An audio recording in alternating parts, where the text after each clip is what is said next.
79तम स्वाधीनता दिवस उपलक्षे आज एक महत्व कार्य आयोजन कर सांस्कृतिक कार्यक्रम सहित रही से 2 नंबर वार्ड आमर जीवदया फाउंडेशन तरफ ये कार्यक्रम कर मुख्य उद्देश्य अच्छे जनसेवा लोक मान साहय सहयोग एवं गोटे संस्कार समाज गठन कर उद्देश्य आज ये सभा को मत निमंत्रण करते मुझे गर्वित अनुभव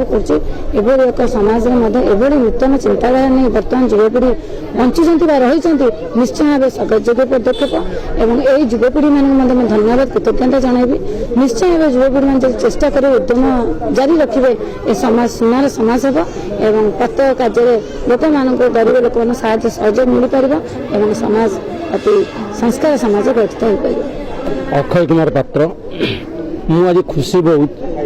मो गाँव जोटा पूर्वर कहते त्रिलोचन साहू जे गणेश महांती एमती अनुष्ठान केत गुड़ा सब सहित आटाचमेंट थी परवर्ती पीढ़ी कहीं बाहर आम देखा कि जो दिन पिला माने जीवदया फाउंडेशन करेंगे मत कहले आम आपको आडभाइजर हिसाब से नबू मुझे भारी खुशी लगला ये खुशी लगला जे किसी पिला पदा को आसिले समाज मंगल करने मोर एति प्रार्थना मानक जदिबा रास्ताटा कंटकित जदिबा रास्ताटा बहुत दुर्गम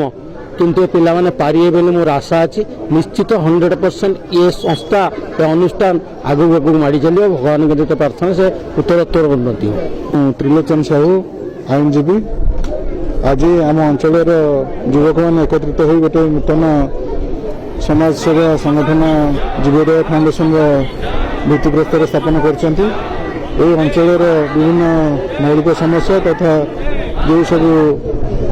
समस्या रही से गुड़ाक निराकरण निमंते समस्त युवबंधु एकत्रित होकर जो संगठन प्रतिष्ठा कर